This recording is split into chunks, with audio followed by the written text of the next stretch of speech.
14th, and it's now 7:05 p.m.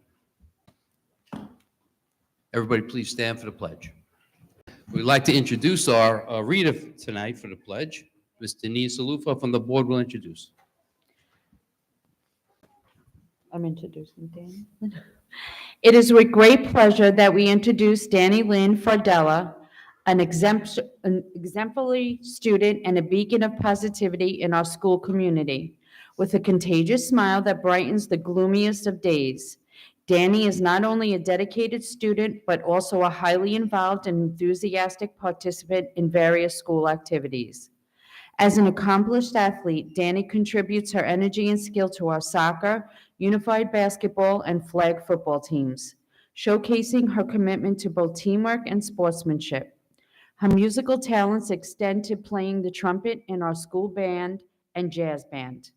Beyond the playing fields and music room, Danny is an avid supporter of our school's cultural life, participating in the rock rivalry with passion and commitment. Moreover, her exceptional talent in photography earned her the well-deserved first place in the Long Island Youth Showcase last year, a testament to her artistic prowess. Yet what truly sets Danny apart is her unwavering commitment to the well-being of others. Always ready to lend a helping hand, she volunteers her time generously, embodying the spirit of community service. Today, we are honored to have Danny lead us in the Pledge of Allegiance, a symbol of her leadership and dedication to fostering unity among her peers. Join me in welcoming Danny Lynn, a true asset to our school and an inspiration to us all.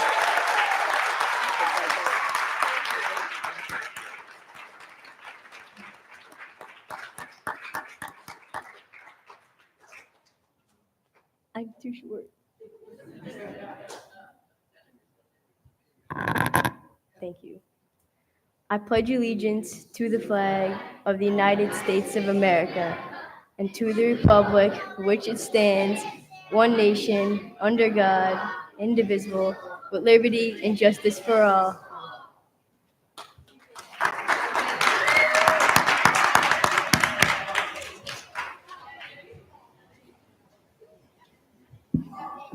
Thank you so much. It's just it's a delight to hear all the voices in the audience tonight, especially our students that are here, to help celebrate people and the community, but to hear your voices with the pledge, and after coming off of Veterans Day this past week, it's really so assuring of our community in East Rockaway stands by the flag. Thank you very much, everyone.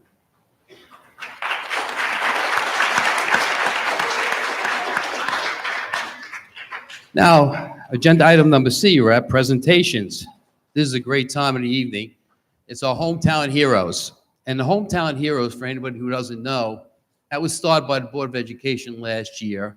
And anybody in the community or outside the community could put in for somebody in the community that does great work for our students here, okay, and community members. And all the words that will be spoken tonight about these individuals were actually written by community members. The Board of Education does not select the hometown hero. This is not a political award. This comes from the people.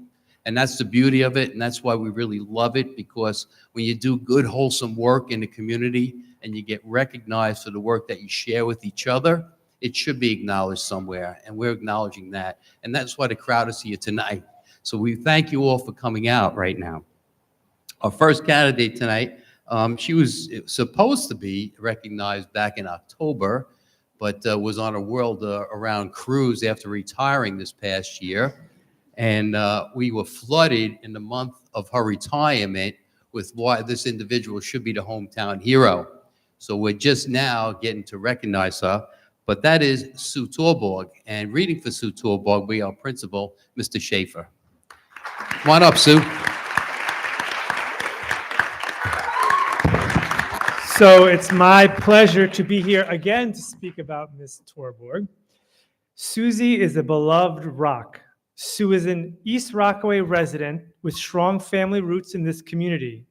She is third generation East Rockaway, attended St. Raymond's Elementary School, and graduated from East Rockaway High School class of, it's okay if I say it? 1972. As a high school student, Sue was a 3-season athlete and cheerleader who participated in many extracurricular activities.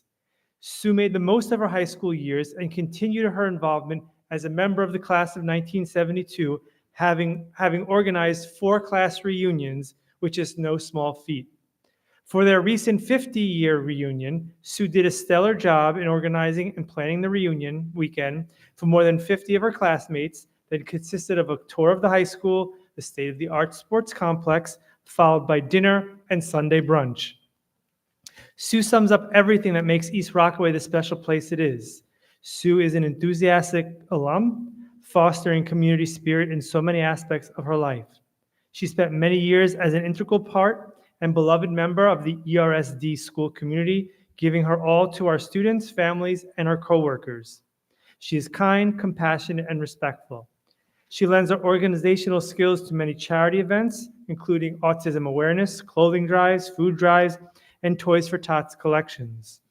Her contributions and recognitions include Eucharistic Minister at St. Raymond's Parish, co-chairperson Village of East Rockaway 100th Anniversary Committee, Nassau County Millennium Women's Trailblazer Award 2001, PTA Founders Day Lifetime Membership Award for both Center Avenue and the high school, East Rockaway Village Zoning Board, volunteer for East Rockaway Village festivities, PBC and CYO coach, volunteer Village Recreation Center women's volleyball, annual Easter egg hunt. She was a PTA representative of both at Center and the high school, Pride Speaker of the Week for the football team, and after 17 years, although she failed at retirement, she did technically retire, with having served in many capacities, including lunch monitor, security guard, athletic supervisor, and her last assignment was main office clerical. For those of you who don't know, she comes back 3-4 times a week and helps me out because we don't have anyone in the main office right now. So like I said, she failed at retirement, but she's loving every minute of it. Although retired, she continues to support the district and the athletic programs as substitute clerical and athletic supervisor and scorekeeper. In recognition of her extraordinary character, community involvement, philanthropy, and positive contributions to the East Rockaway community, I present Sue Torborg, the East Rockaway Board of Education Hometown Hero Award. Congratulations.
And now we'd like to have Board Member Pete McNally introduce Michael Cooney.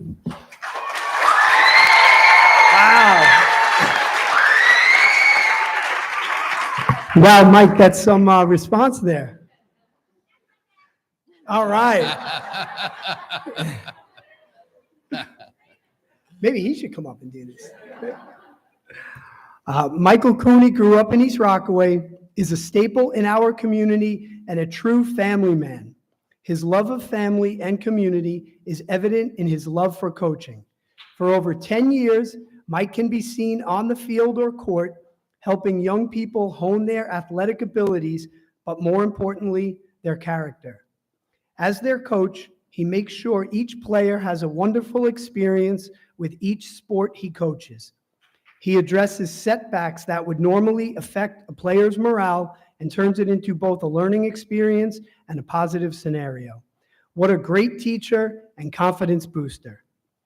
Mike's enthusiasm and patience keeps the kids motivated and engaged. He is an excellent role model for our young people. One resident commented, "He is exactly who I want my kids around to support them." A true community member who has had a positive impact on countless children. He is a tremendous example of how to be a rock. In recognition of his extraordinary character, community involvement, philanthropy, and positive contributions to the East Rockaway community, Mike, I present you with the East Rockaway Board of Education Hometown Hero Award. Congratulations.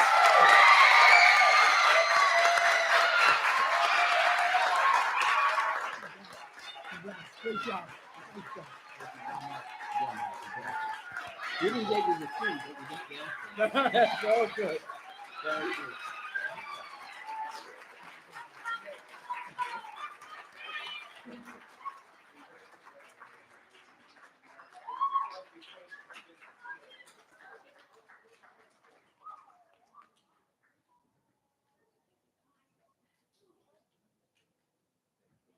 Thank you, guys. Well Thank you. deserved.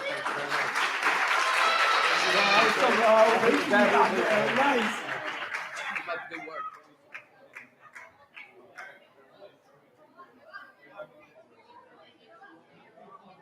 All right.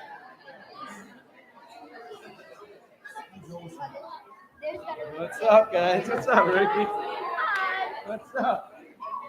Everyone? All right. Uncle Whitney. What's up, Owen? Hey, Tommy. What's up, Noah? You guys, on the floor. We can't be any further than this. Over here.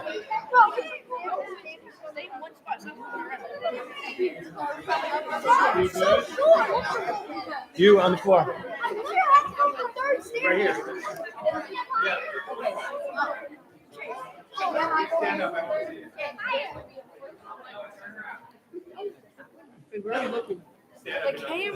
up. The main camera. Okay, everybody look this way first. Okay. Look this way. Don't move. You're done.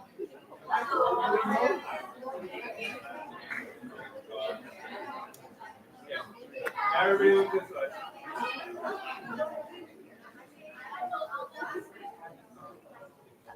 Just stand up one for one. Stand up.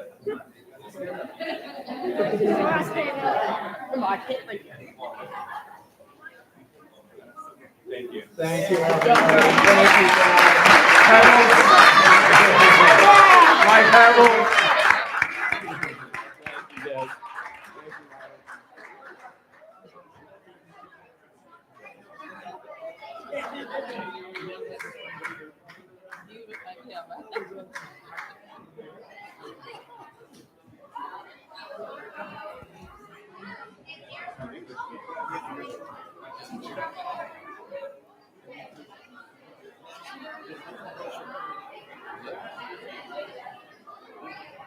It's going to be a natural break.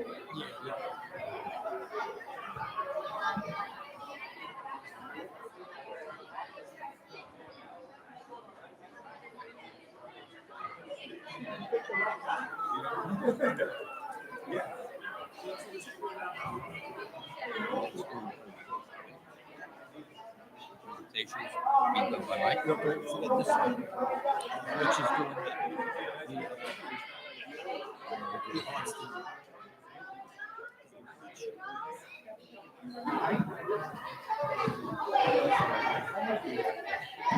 Where she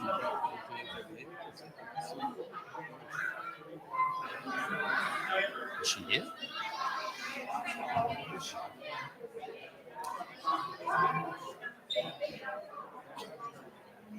I thought it was a real baby. So let's keep that baby quiet.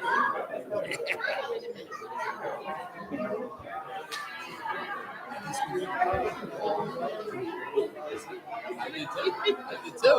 I said, "What?"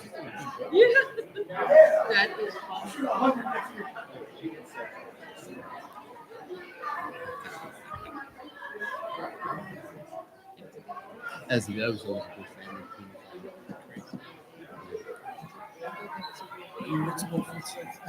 Mm-hmm.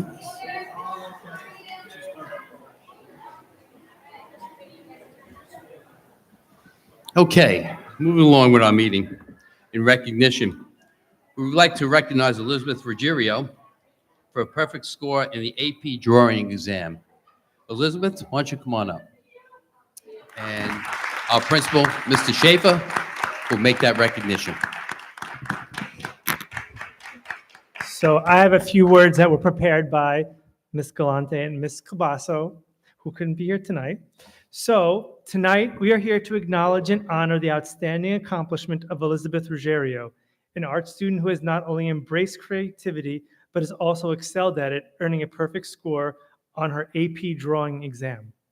The AP drawing exam is a challenging endeavor, demanding a high level of technical skill, originality, and a deep understanding of artistic concepts.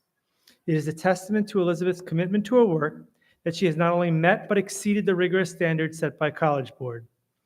Out of nearly 23,000 students globally who submitted for the AP drawing exam, only 308 scored a perfect score, earning every possible point on the exam.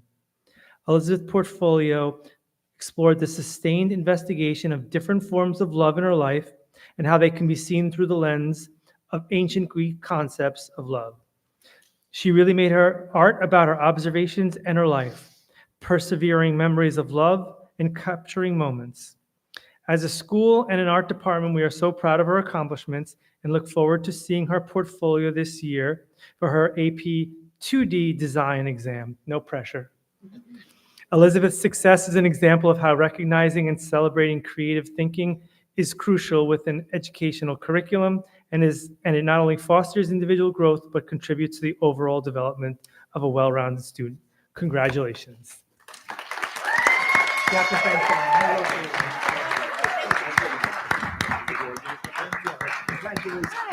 My wife is an art teacher. She's been for 25 years. When she saw your work, she was floored. Oh my gosh, I Floored. really appreciate And her that. name before we got married was Ruggiero. Oh, cool. What a coincidence. Hi, how are Elizabeth, what an you? accomplishment. Yeah, thank you. Thank you so much. Congratulations. Thank you. Go on that side. Yep. Mhm.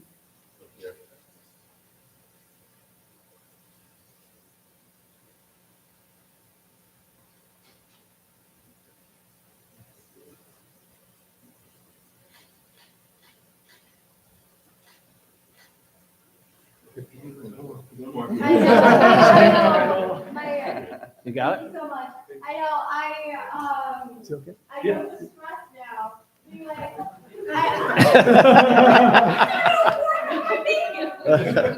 Congratulations. Thank you so much for having me. Thank you.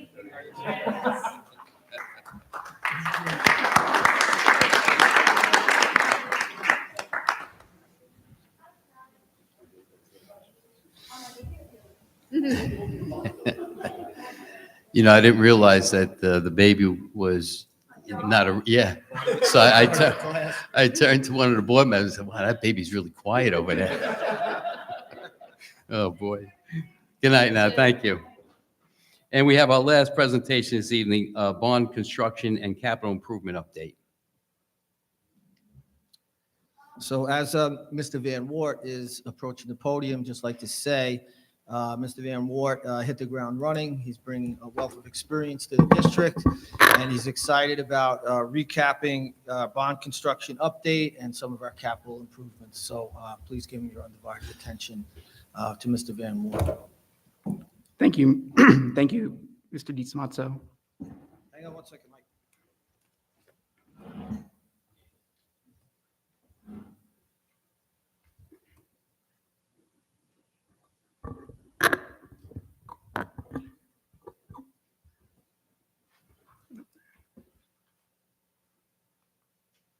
Great. So I'm going to give the brief update on where we are with some of the bond work we've been working through, as well as some other capital improvements that we've completed to date, as well as stuff that we're working on in the future. The last update we gave was our architect in December of 2022. At that point, the presentation we had given was that the majority of the bond work at that point was completed. So we had upgraded, as of December 2022, our HVAC building-wide in the junior senior high school, as well as an electrical service upgrade, our FACS, our art room, our science room renovations, part of the $27.7 million budget bond were completed at that point too, as well as the athletic complex. The tech ed building renovation project was complete. And in Center Avenue, we had completed the electrical service upgrade, the HVAC upgrade phase 1, and the exterior masonry repairs. You see here a picture of our beautiful athletic complex as well as our FACS room. If the community is interested, there's also a bunch of other pictures on our website showing some of the other projects that were completed at that point.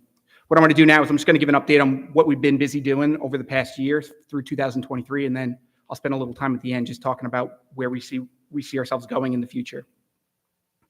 So for 2023, we've done some significant work across the district. In Center Avenue Elementary School as an example, we've basically completed phase 2 of our HVAC upgrade. So phase 2 was covering the main and the upper floors.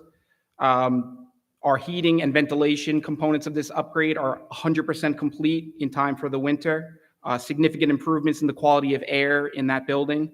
The piece that's still open at this point is the cooling component. So what's required to basically certify the cooling component of the HVAC is what's called commissioning. So a vendor comes in and basically certifies that it meets the specifications. We anticipate that will be completed well ahead of when weather turns back up and the temperatures start to increase as we get into May and June. So we're anticipating this work will be completed before the end of this school year. We also completed the installation of the playground equipment outside of Center Avenue. That was done in the May time frame as well, and the ribbon cutting ceremony was in June. And we've also done significant flooring renovations in the building, including the first floor, which you can see, the all-purpose room, as well as we're working on the second and lower levels and stairwell upgrades.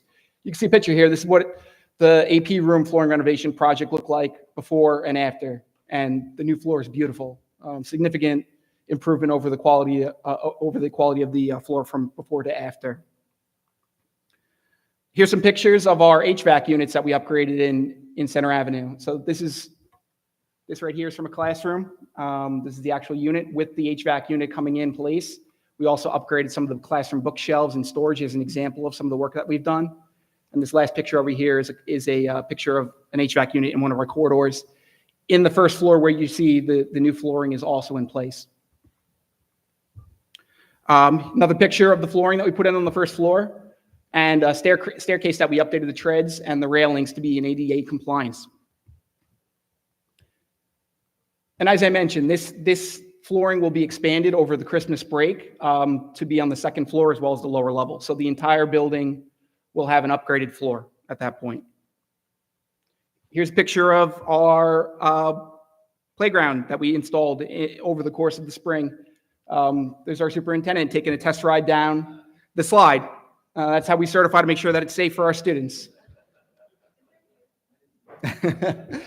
Nice thing to highlight here is this installation was done tax-free to the taxpayer. It was funded through a DASNY grant, so materials installation performed. Absolutely no impact on the taxpayer and the community. It's a great thing. In Rame, we're working also on an HVAC upgrade building-wide. That I put at 85% complete. The reason why it's not at 90 like Center Avenue is because we're waiting for a transformer. Once that transformer is put in place, we'll be ready to commission the cooling component of the HVAC, but the ventilation and the heating component of the HVAC upgrades is fully operational well ahead of the winter, and we anticipate the cooling component will be online prior to the start of the summer. Here's a picture. Similar, again, from the classroom. There's the HVAC unit, and here's some storage that we updated with the renovations to the classroom, as well as over here, a new sink that we put in.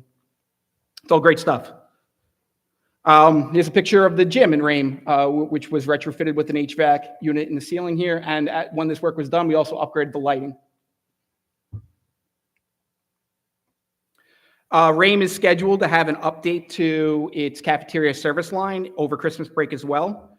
So this is what it currently looks like. This is what we've purchased. And I actually got an email from the vendor this week saying that they're scheduling the installation, confirming the scheduling of the installation over the Christmas break. With this new cafeteria line, we'll be able to have cold wells for cold food, which we don't currently have on the service line. Right now, the cold food is served out of bins with ice in them. This will give us some additional functionality and improve the quality of service for our students. And last but not least, our East Rockaway Junior Senior High School. We've been busy here as well. We recently, last week actually, installed a cafeteria snack kiosk in the cafeteria with a soft service machine behind it. This picture here is of the soft service machine. And this is the picture of the cafeteria snack kiosk. So there'll be chips, drinks, soft serve ice cream available to our students in the cafeteria moving forward once we get the POS system online. And we have some work planned for the summer of 2024 to complete out our bond work in the high school. This includes the nurse's office renovation, which will be a complete reconfiguration of the office, completing adding an ADA compliant bathroom, improving the quality of ventilation and exhaust in the space. So we're going to be demoing, doing electrical work there, plumbing, carpentry, HVAC, etc. That project is currently sitting up with New York State Ed Facilities Planning for review and approval. We anticipate that the work will be able to start this summer and be completed before the end of the summer. And then last but not least, the high school cupola, we're working on developing the plans with our architect, submit to the state to restore the original cupola bell, reconstruct the structure around it and replace the windows and add lighting and sound. And again, we anticipate that this work will start over the summer of 2024. I would be remiss if I didn't mention what we're also considering from an energy savings perspective. So the district is exploring, and if anyone tuned into our work session last week, our architect did a great presentation about this, but we're looking into doing an energy performance contract in the future, which would result in energy cost savings to the district and the taxpayer. The way an energy performance contract works is it doesn't require like a bond voter a referendum and approval because the energy savings basically pay for the cost of the project. So when you take in the cost of the project plus what we get back in building aid, if that amount is higher than the cost of the project, you can do it under an energy performance contract. There's some limitations in terms of what the work you can do. It has to be tied to energy savings. So things like updates to LED lighting from incandescents, adding solar panels to our buildings and our roofs, adding insulation, upgrading our building controls and lighting fixtures. These are all projects and low-hanging fruit that can result in significant savings for the district in the future. The benefit of an EPC is that you don't need any upfront borrowing from the district's perspective. It's all paid for by a vendor. So basically, we would put out an RFP, and our district architect is actually working on this right now. I actually got a copy of it today. We're going to put out an RFP. There's going to be a number of contractors who are going to come in and review our buildings and propose plans in terms of what cost savings they would anticipate that if they were put some of the energy savings concepts in place, we would be able to achieve. After that process is complete, we would review the specifications with the district architect and make a decision as to whether any of the proposals are going to meet the objective of the district to get the cost savings we're envisioning. If we award a bid to a vendor, we would submit plans to the state, and then once the state approves it, construction could start. So it's something we're working on. We're in the process of issuing that RFP and reviewing the draft of it. We anticipate that'll happen shortly, but this is something that we're looking to do in the near term to again, result in significant cost savings for the district. At this point, I'll pause and see if there's any questions from the audience. Mike, just want to make sure, right? The board does not have to go into any contract if it doesn't deem it's necessary. That's 100% correct. There is no risk associated with an RFP. There's no cost associated with it. You could view it as kicking the tires. Is this worth it from a taxpayer's perspective as well as a district's perspective to move forward? If there's significant cost savings there, we would move forward with it. If there's not, then we would not do that.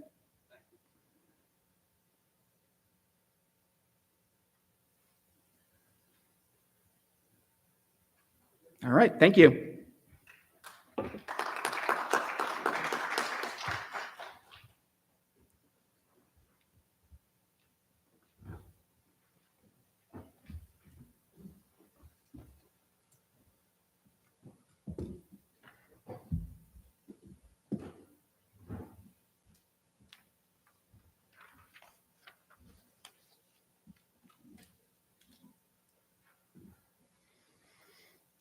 Okay, we're going to take a break out of the normal agenda right now. And we have a public hearing. And a public hearing will take place at this point in time about senior citizen and disabled individuals with limited income tax exemption presentation. And Mike, I believe you're up again for this one. Thank you.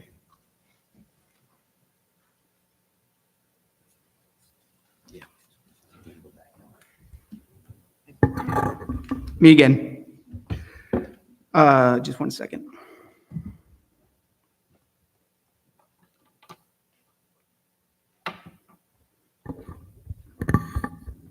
Okay, I'm going to give the Board of Education and the community just a quick update on senior citizen property tax exemption, some changes there, as well as the disabled individuals with limited income exemption.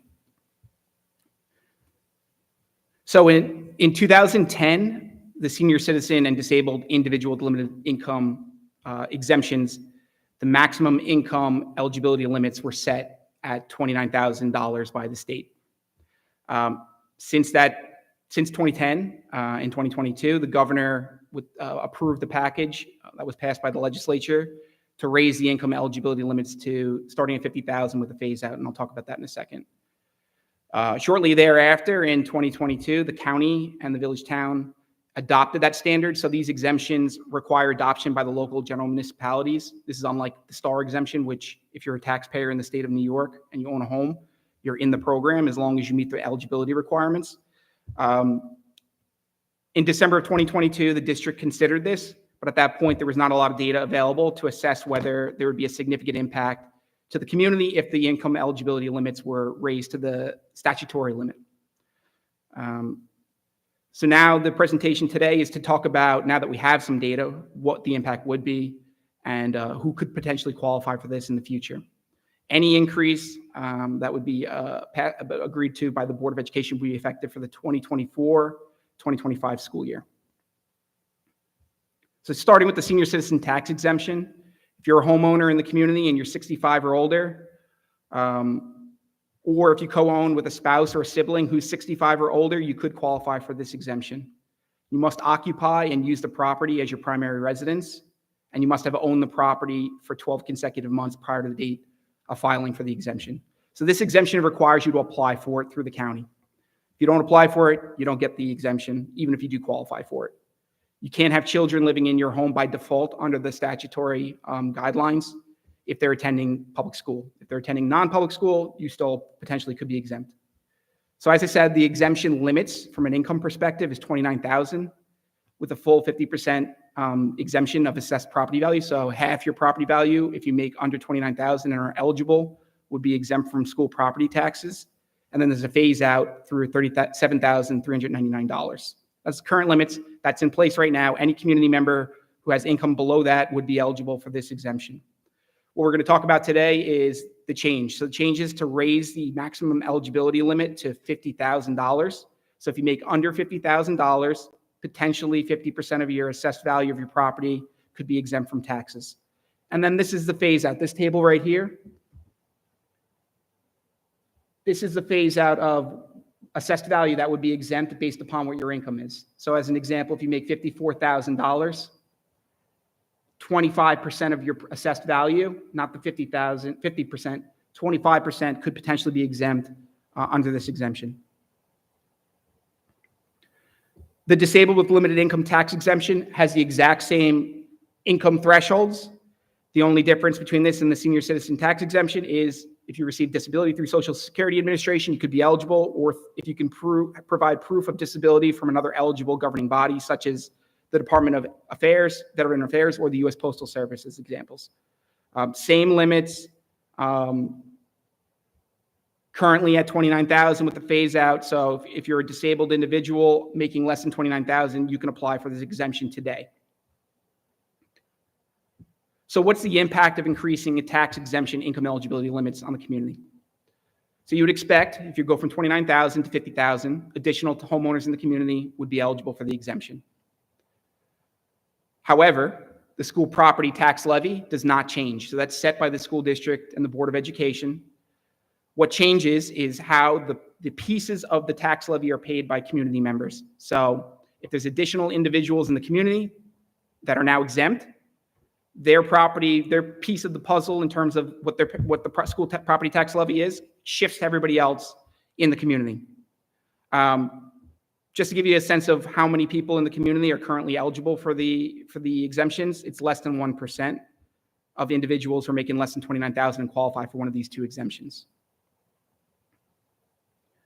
So when we contemplated this last year, we didn't have any data to assess what the impact would have been for 23-24. We have that data now. The reason why we have that data is because the county, Nassau County, and the town of Hempstead and the village have adopted the standard. There's been an application process for the past year, and we know who applied for it and what their assessed value that is now exempt is. So if you just look at this table here, and this is from the county, the assessor's office, you can see in the first column, the total amount of assessed value in the county was $12,774. Same for the village. And then if you look at the school district column, $10,400 was exempt. And that's because less people are exempt for the school district, are eligible for the school district exemption versus the county and the village because of the income differences. So there's a $2,378 difference in assessed value between the two. So if you take that amount of assessed value that's now exempt and apply it back to how we calculate the tax rate for 23-24, it basically tells you what the impact would have been. So our levy for 23-24 for Class 1 residencies was $32.7 million. 76% of that levy is paid for by residential homeowners. The others are paid for by utilities, by commercial, and by by condo owners. You divide that by the total assessed value in the community that's taxable. So for 23-24, under the $29,000 income threshold, it was 1.104 million. And that gets you to your tax rate. So if you're a community member and you're looking at your tax bill, you should see $2,258.284 is your tax rate, and that gets applied against your assessed value of your home. That's how you get to your taxes for school. If you take the $2,378 of newly exempt properties and apply that to the tax bill for school taxes, in the adjusted column here, it raises the tax rate because now there's more burden placed on the non-exempt individuals in the community.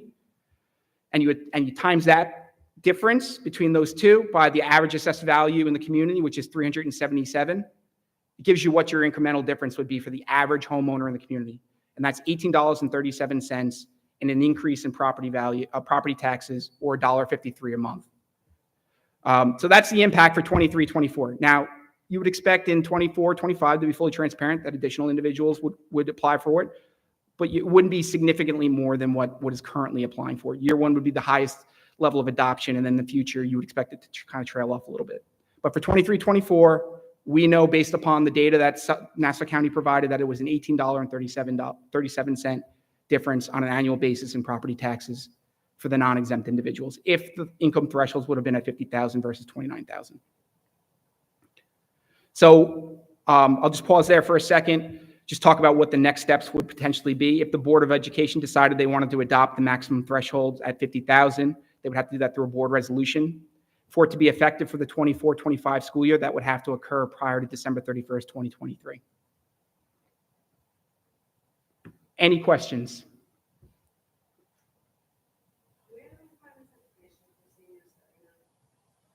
Which information? Nassau County's website, the tax assessor website, has all the applications on there. I believe it's on the assessor website. Yep. No problem.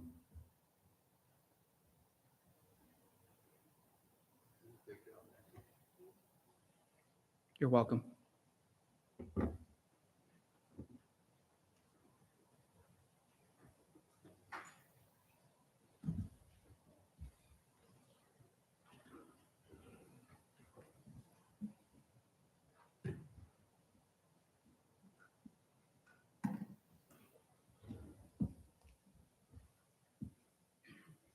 You know, it's presentations like this as board members, when we sit and we listen and we make a pledge to our constituents in the community about trying to hold down taxes the best we can.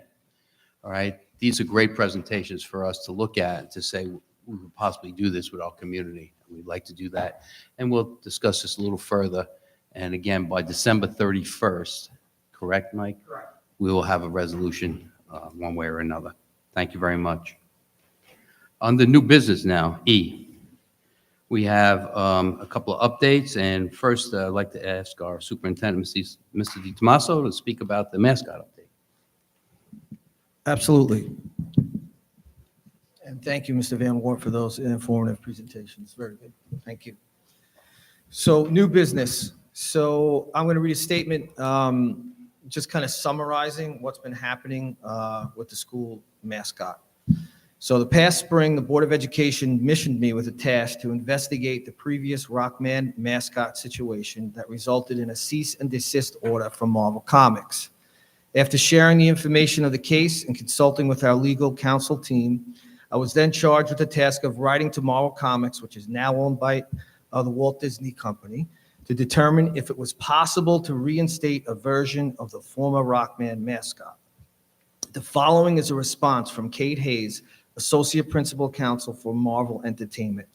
So I quote, "In response to your recent request for assistance, Marvel is withdrawing its objection on the condition that East Rockaway High School commission a new, updated version of its mascot, which may be based on the original mascot, the Rockman.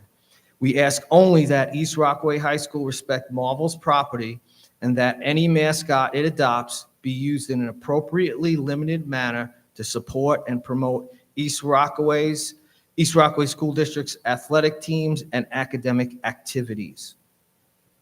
So that's the response we got. So for community members who are interested in getting, a version of the mascot back, okay, that was excellent news.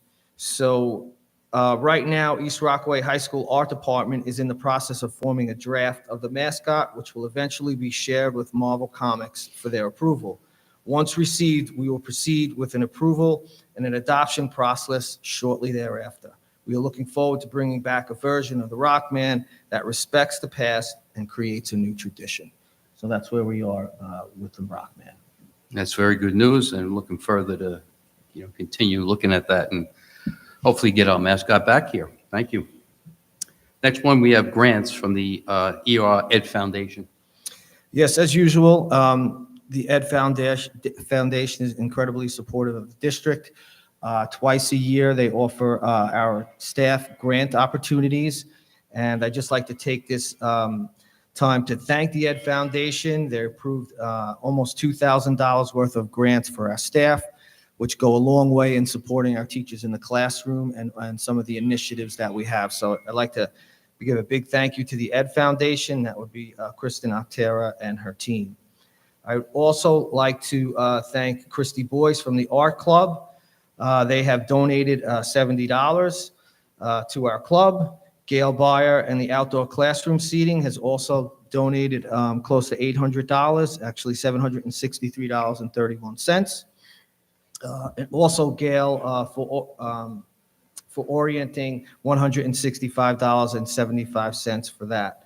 Laura Clark for bilingual books for Center Avenue Library, donated $436, and Alexis Freudenberg for sensory enhancement of $5,113. So those are our grants that were approved, and I would like to, again, thank the Ed Foundation for all they do to support our students and staff. And that's it for new business. Thank you, Mr. Tomaso. Looking at old business, you heard it in the presentation just before, we saw the bell restoration in the cupola. Can we revisit that? Do you have anything more that you could share with us? Sure. So in developing a plan to restore the cupola, it came to the attention that, is there a possibility of restoring the old bell? And there's a big story, and I believe anybody living in East Rockaway knows the story of the bell. And that bell has been in, I guess, cahoots with the Historical Society, for lack of a better term. And they have agreed to let us restore the original bell in the cupola once it's completed. So not only will we have a new cupola with sound and light, but now we'll have the original bell in there. So we're looking forward to that work being completed, and we'll have the bell restored and placed back where it belongs. That's really terrific news. It's funny, at the Huckleberry Frolic, I happened to go through, the museum, and I said, geez, that looks really familiar, but I couldn't place it, And then when we got the news that was the real bell, we said, oh boy, that's great. So I'm looking forward to that. Thank you again for making that happen, especially putting it back in its proper place. Thank you. And that's it for old business. Thank you. Agenda item number G, public comments on agenda items. We do have a couple of public comments, but they're not on agenda items, so I'm going to hold them for the last part, public comments, because this should only be, and so the public knows also that the first part is only agenda items, if there's any comments on that. Okay, anybody in the audience have any comments you'd like to make on the agenda items? Okay, so we're going to move on then. Okay.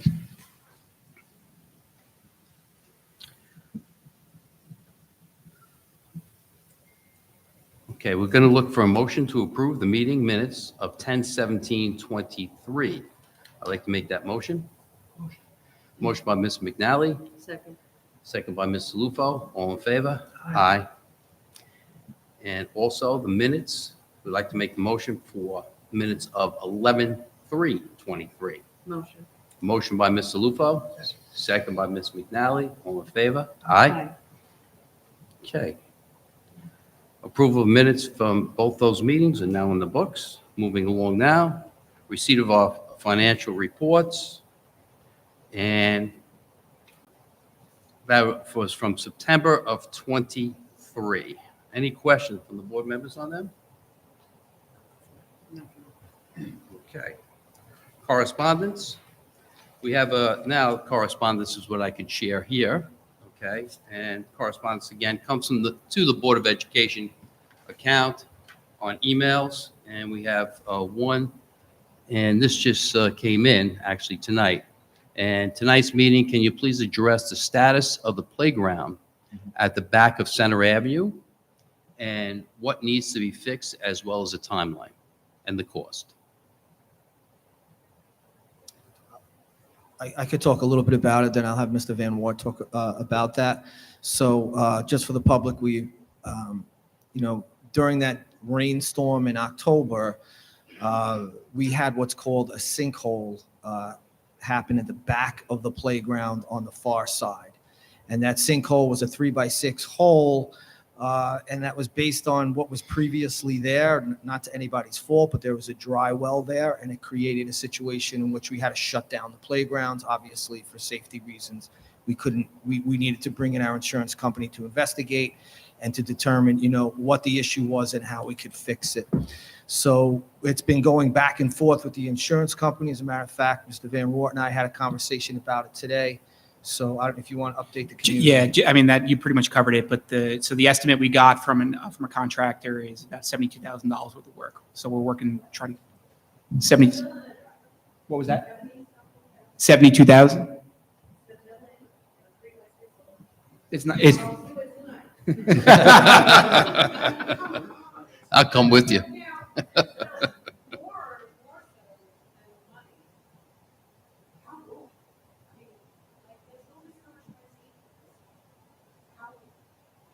We actually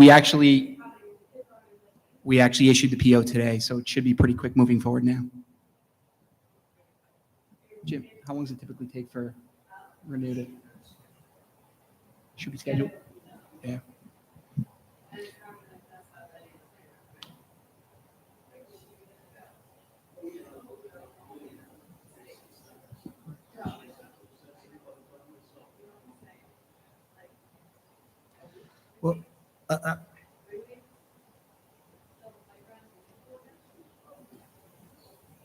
Well, it's difficult to determine. I can assure you that on our part, we expedited the process with our insurance company, and that takes time to go through different channels to get approvals. Absolutely, we would as well. That's the objective. Okay, there's a second part in this email too, and asking us to address the outcome of the situation that occurred by the railroad tracks at Center Avenue with sixth grade students.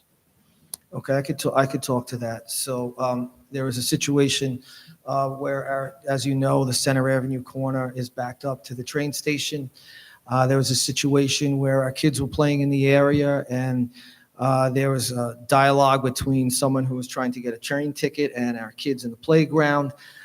Some inappropriate things were said back and forth. I think we were dealing with someone who missed the train who was very frustrated and said, he hates kids, and So at that point, we followed our protocols to the T. Our monitors whistled our kids in. We brought everybody in, and we called the police department right away and did a thorough investigation. We looked on our cameras, and unfortunately, we could not identify who the person was, but it is an ongoing case with the detectives in Nassau County. So the short-term fix was we reapplied, and Jim, you may have to help me with the terms, but we reapplied the green covering that you see, so you can't see as well through from our side of the fence to the other side of the fence. So yeah, on the Center Avenue side, because so the kids can't see through. And yeah, there's a green covering there. As far as we know, it's still an investigation, but I know they looked on our cameras. We couldn't find anything. I don't know if they pursued it, other cameras in the community, but I think it's a tough area to get a good picture of. And then short term also, we repositioned our monitors to face out in the direction to make sure the kids are away from that area. As you probably saw visibly, we have cones in that area to keep kids away from getting close to the fence when people are there at their train station. Additionally, we talked about long-term plans. If the timing was right, we would have planted the arborvitaes there to continue. If you're familiar with the area, I'm going to say there's about 30 feet of arborvitaes, and for some reason it stops from that little corner about 10 feet over to the side of the fence. So we're just going to continue that. That's the long-term plan in the spring, to get the arborvitaes there, and hopefully they'll grow in and give us a natural boundary protection, and it'll give us, a screening between, who's going up to the train station and who is, who can see in and who can't. And what about addressing the situation with the children as far as educational? Right. So For an educational purpose. yeah. So Miss. Yeah, so Ms. Kelly, I know, and her staff and her support team, went into the classroom, spoke to the kids, in particular, the sixth graders and other kids who may have been impacted by it. I know a message was sent out by me detailing, some of the things that we covered. And any kid who was, upset about it or wanted to talk about it, our support team was ready to talk to them. The teachers in the class and Ms. Kelly reemphasized the fact about, stranger danger and being safe. And what has been addressed. Yes, that is correct. The board received a second email. The East Rockaway Kiwanis Club is proud to announce that this year's 2023 Kiwani of the Year is East Rockaway's very own Teresa Gaffney. The special event will take place November the 16th at 6:30, and it'll be hosted at the Knights of Columbus in Oceanside. If anybody is interested, there are still tickets available, and you can contact, again, the Kiwanis Club. Okay? So those were the two that were received. I believe that was it. Yep, that was it today. Okay, great. Moving along, item number 3, consent agenda. It is hereby resolved that the Board of Education creates a consent agenda with the following items: recommendation of superintendent's personnel schedules, items 4A through H, other items 5A through F, approval of the CSE and CPSE recommendations 6A, and budget transfers 7A. And we use the consent agenda, reading what you have, okay, on your agendas there. And it's a matter of moving the meeting, all right? And you could always ask us questions later on, like I said before, okay? So I have a motion to create a consent agenda. Board. Motion by Ms. McNally, second. Second. Second by Mr. Lufo, all in favor? Aye. Now we need a motion to accept the consent agenda. Motion to approve by Ms. Salufo, second. Ms. McNally, all in favor? Aye. Okay, so now we have our consent agenda in effect right now, and that's all the items that are on your agenda.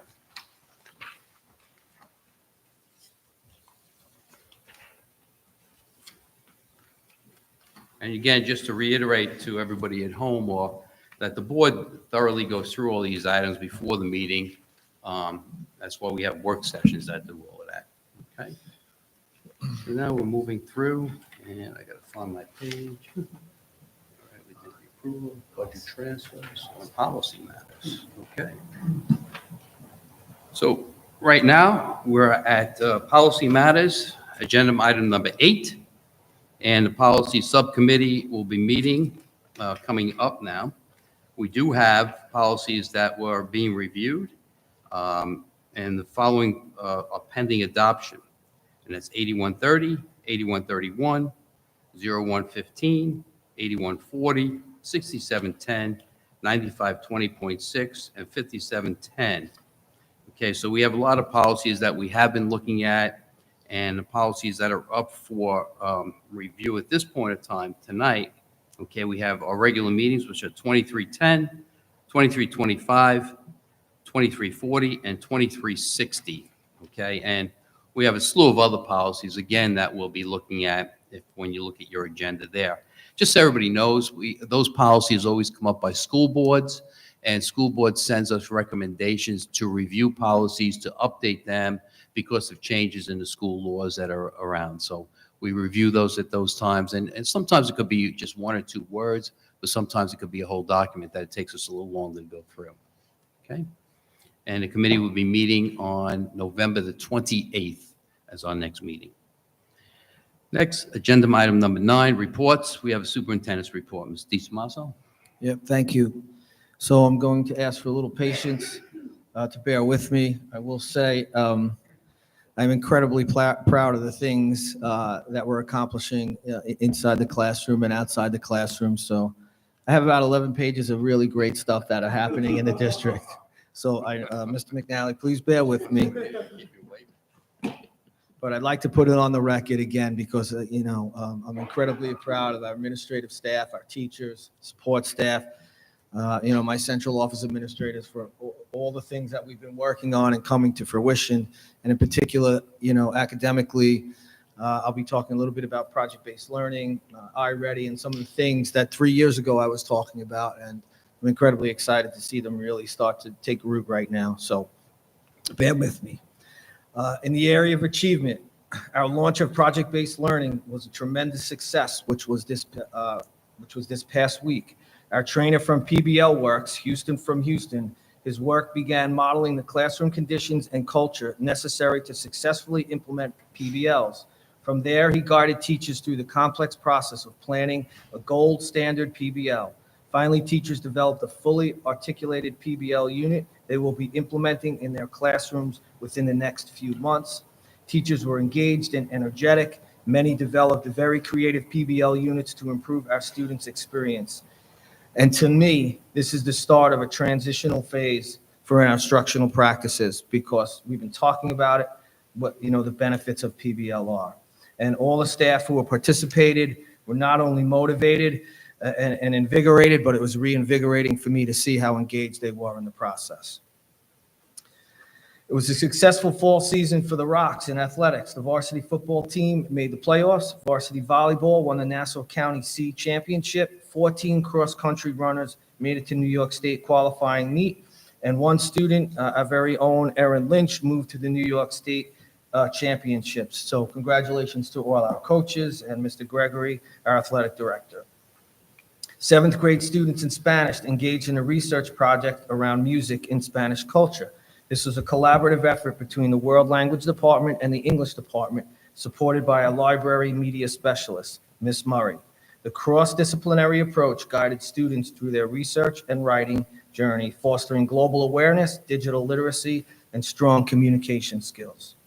In 7th grade ELA classes, students wrote personal vignettes to demonstrate their learning in their first unit on the house on Mango Street, some of you remember, and the last lecture. Many students also shared their work with their peers to celebrate their individual experiences.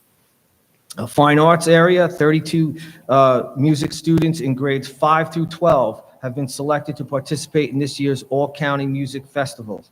Bands, choruses, and orchestras composed of the highest achieving NYSSMA performers from last year will be holding their annual concert at the Tillis Center for the Arts in this January. So please look out for that posting to support our students in the fine arts.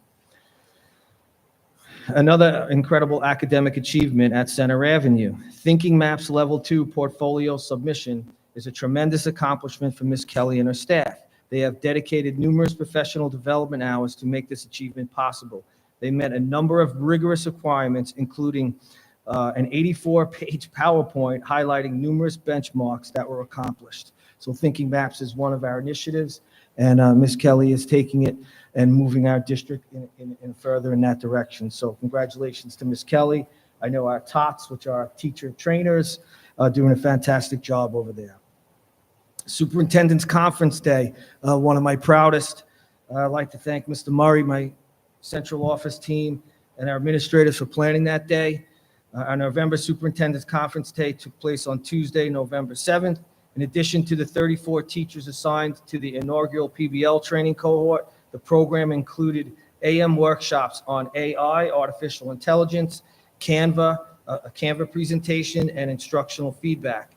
In the afternoon, teachers worked on grade level department groups to collaborate on how to apply the morning learning, updated curriculum guides, and our new programs in their classrooms. Teachers were fully engaged in learning on Tuesday, and I walked every building and popped into just about every room, and I was incredibly proud of what I was seeing, how our teachers were engaged in the process. An in-depth survey about their experience actually was put out today by Mr. Murray, and we will analyze those results. And of course, which we always do, we take the feedback from the staff and make improvements. So just a quick itinerary of the day. We thank Mr. Gregory, who started the day with a team building activity, a 70-minute Canva presentation, as I mentioned.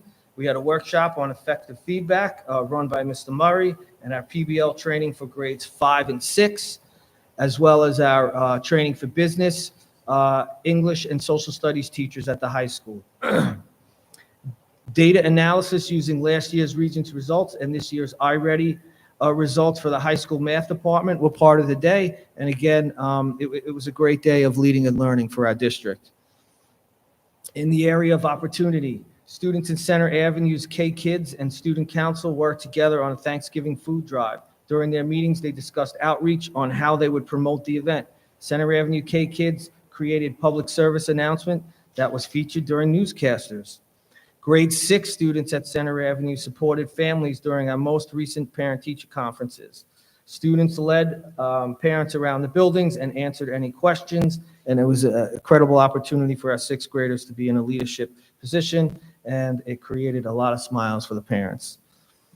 11th and 12th graders traveled to the University of New Haven on November 1st, I believe led by our school counseling department. Students participated in admission sessions and also had the opportunity to tour campuses, sit in on lecture halls, observe classrooms, and learn all about the various majors offered at the university. Many of our students reported that this was their first time on a college campus and look forward to our spring tours. This is something that Mr. Madden and his school counselors will be working on to give our kids those experiences of actually walking onto a college campus, getting a feel for what it's like, so they have the experience. On October 18th, all 10th and 11th grade students administered the first digital PSAT. During this time, all 12th grade students had a post-secondary boot camp to work on college essays and resumes while working with counselors, English and business department staff.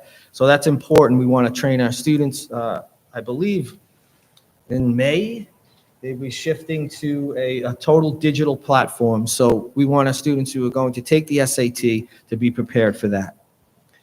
Students in Ms. Forbes and Mr. Crowley's marine biology class and AP environmental classes performed a scavenger hunt at Lister Park. The students were able to explore the wildlife and learn about upgrades in the park, such as porous concrete.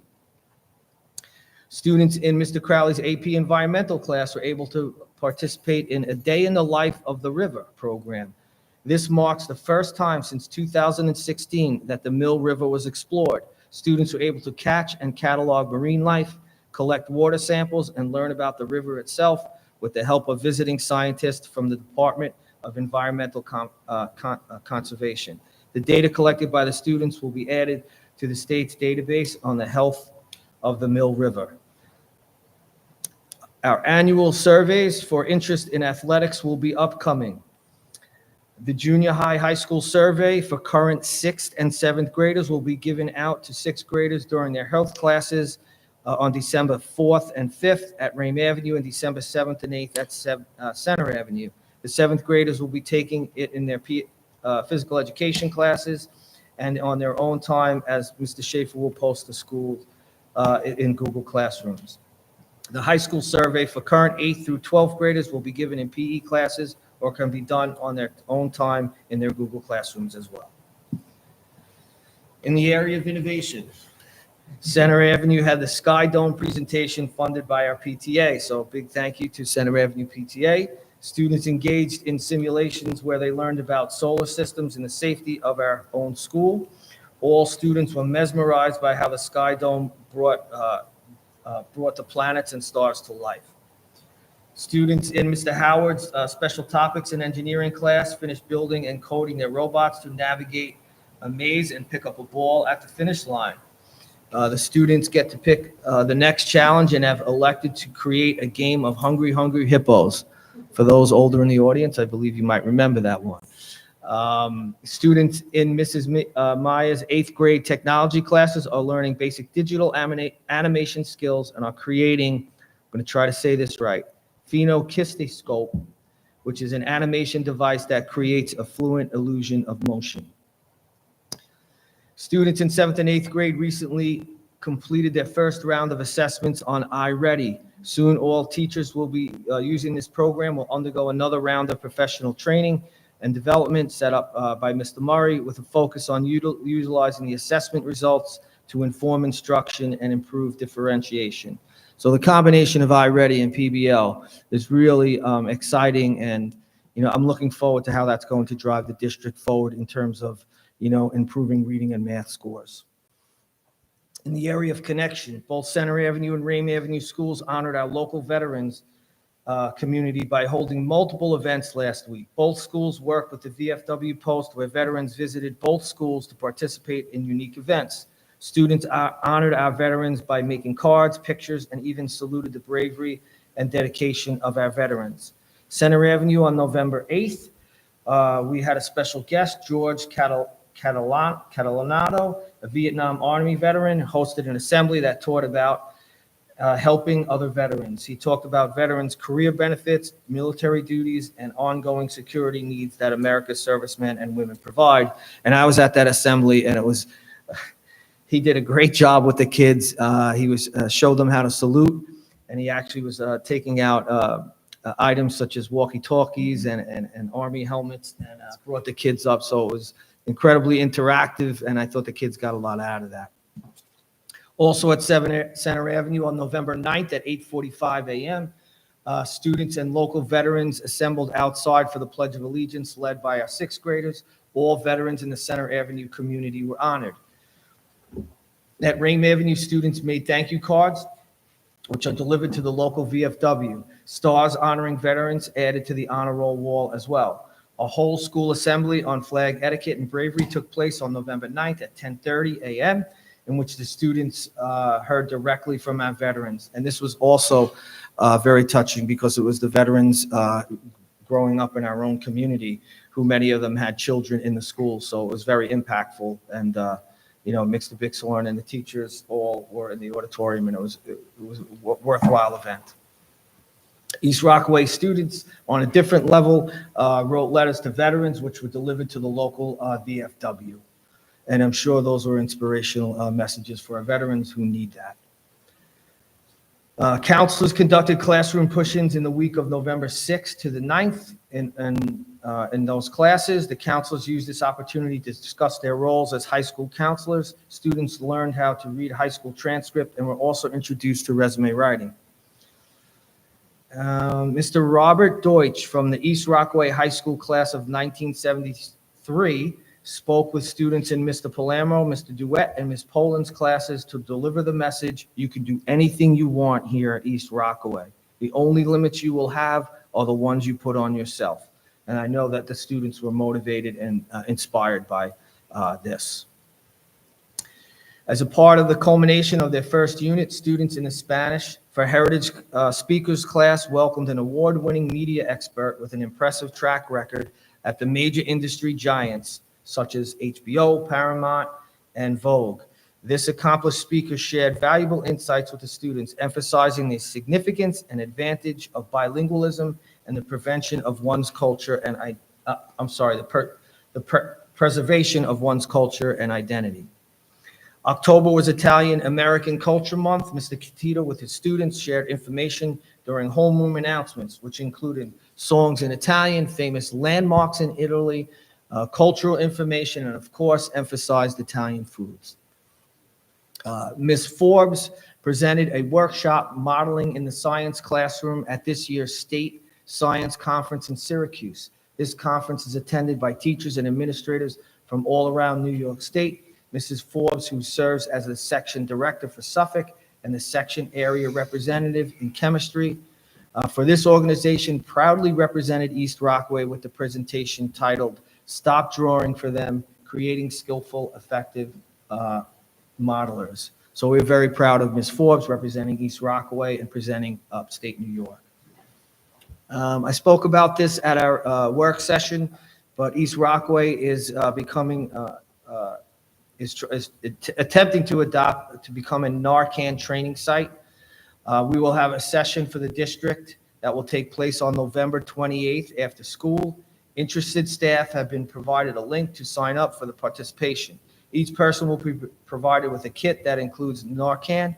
Additionally, anyone that is signed up will also be asked to partake in a New York State Department of Health webinar to earn a certificate and be placed on a district list for being able to administer Narcan as needed. We plan on offering training sessions for Mr. Duets. I know Mr. Volpus, you asked about this, in the EMT classes as well. And they will not be receiving Narcan kits, but they will be getting the training that you're interested in. In keeping with the East Rockaway Schools tradition, every October with schools across the nation, we stand together against bullying and unite for kindness, acceptance, and inclusion. East Rockaway Junior Senior High School is committed to supporting the continuing movement to inspire, educate, and encourage all students to take on an active role in bullying prevention. This past month, information was shared in morning announcements with educational facts, learning opportunities in the advisory classes. Our school libraries have books displayed, and students will have the opportunity to create orange bracelets during lunch, or if they have a study hall, to participate. On Wednesday, October 18th, we celebrated Unity Day. Staff wore orange to make a powerful statement that we are united against bullying. All students in grades 7 through 12 were encouraged to sign a pledge banner during lunch periods in the cafeteria to support others who have been hurt or harmed, or treat others with kindness, to be more accepting of people's differences, and to help include those who are left out. And I witnessed that. I was in the cafeteria. It was a nice event for the kids, and I think just about everybody signed.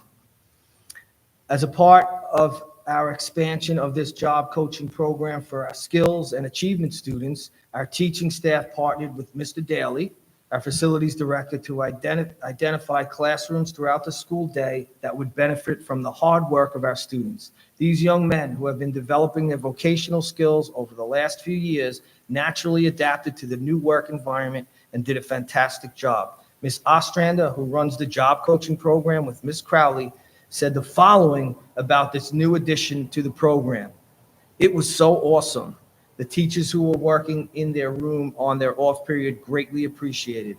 We also left notes for those who weren't in their rooms to brighten their day." So thank you to Mr. Healy, Mr. Kennedy, all our life skills teachers and classroom aides for making that program happen and advance their skills in different ways.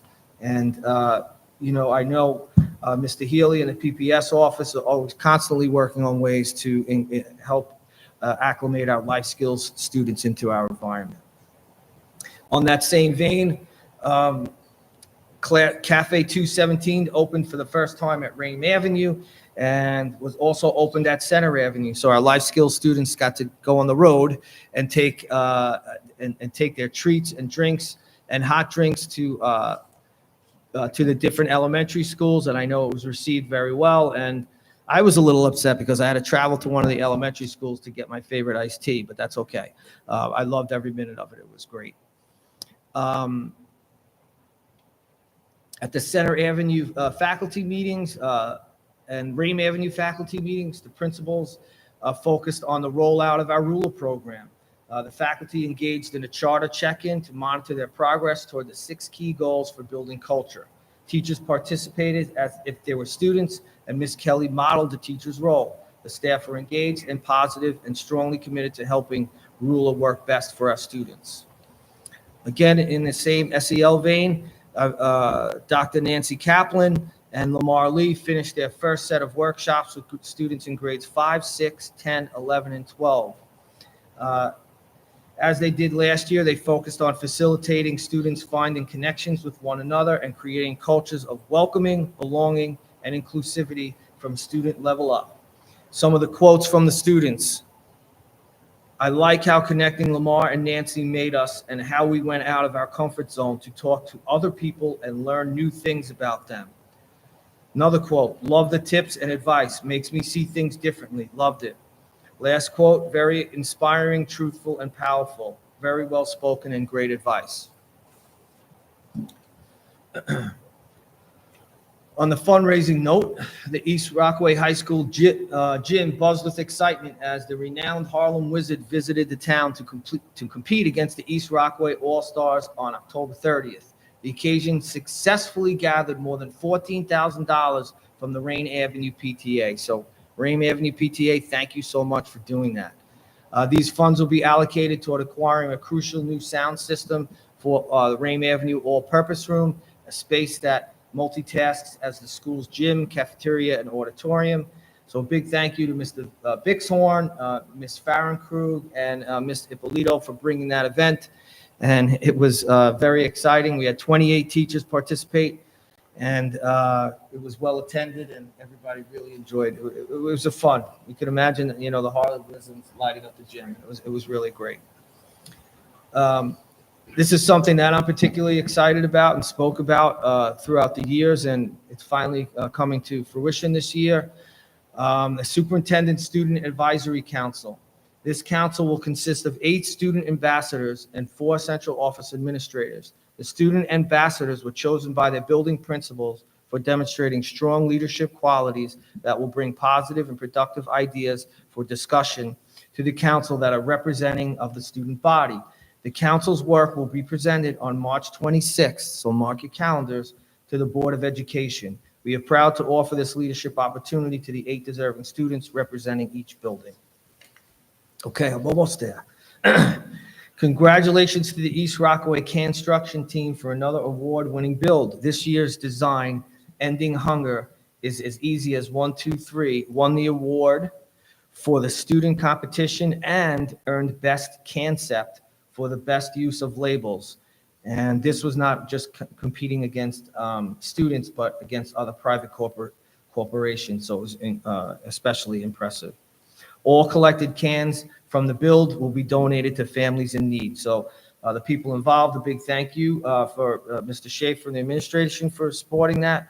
Also, Mrs. Morano, Ms. O'Shea, Mr. Poland, Mr. Howard, and Ms. Rufino for supporting our students in this year's event and for also helping those in need. Our Sources of Strength program launched its first campaign this week, We Belong. Using a similar model to Spirit Week, each day will have a specific theme, and students will be invited to dress in accordance with the theme. In addition to the Orange and Black School Spirit Day, themes include Denim Day and Anything But a Backpack Day, in which students are encouraged to get creative about how they carry materials to their classes.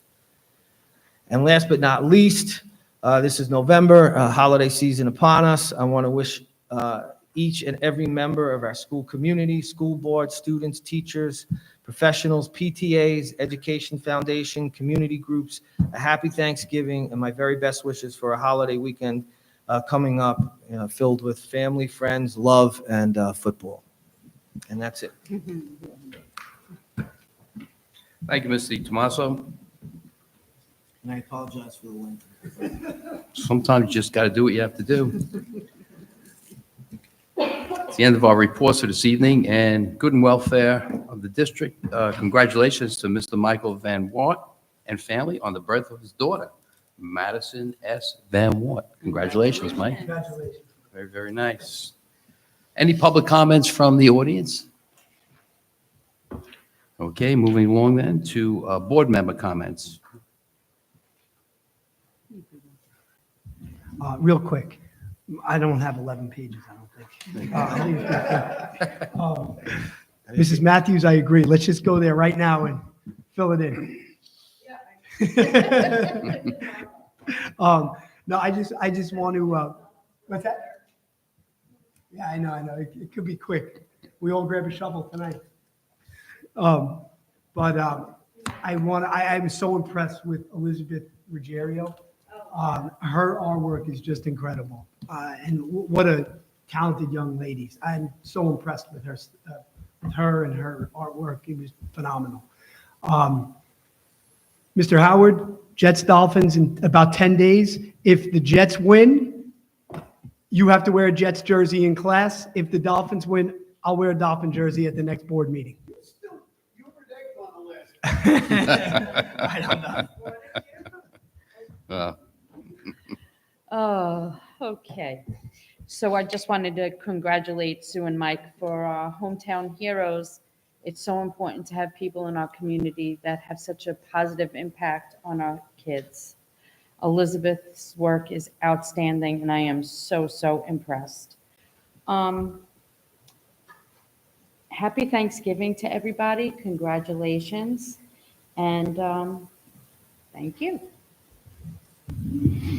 Okay, I'd like to thank the principals for their Veterans Day events at each building. It's really great to see how the students, are involved in learning more about what went into this country and how we keep this country great. So thank you again to our principals for that. I want to thank Mr. Gregory. Today's performance, we had Emma Poland, who did a signing to Malloy University upstairs. And it was just professional. It was really so nice how it was set up. And it really leads to the fact of leadership and how students, especially student athletes at times, really learn how to become leaders in society when they're presented in an environment that treats them like a professional. So I want to conduce to Mr. Gregory for that. And also, of course, to Emma Poland, who went out and got a scholarship, a basketball scholarship over to Malloy University. She'll be studying their renowned nursing program. So terrific there. Okay. And that's all for my comments this evening. Thank you, everybody. And happy Thanksgiving to everybody, too, as we move forward. Before I join this meeting this evening, and I know, Mr. McNally, you're ready to do that, so I have to stop you for a second. I'd like to make a motion to the Board of Education that we go into executive session at the conclusion of this meeting on a personnel matter. Can I have a motion? Motion, Mr. McNally, second. Second by Mr. Lufo. All in favor? Aye. Okay, I'd like to adjourn this meeting at 8:23, 8:28. And of course, Mr. McNally made the motion, followed by Mr. Lufo. All in favor? Aye. Thank you very much, everybody, for attending this evening. Have a great night and safe trip home.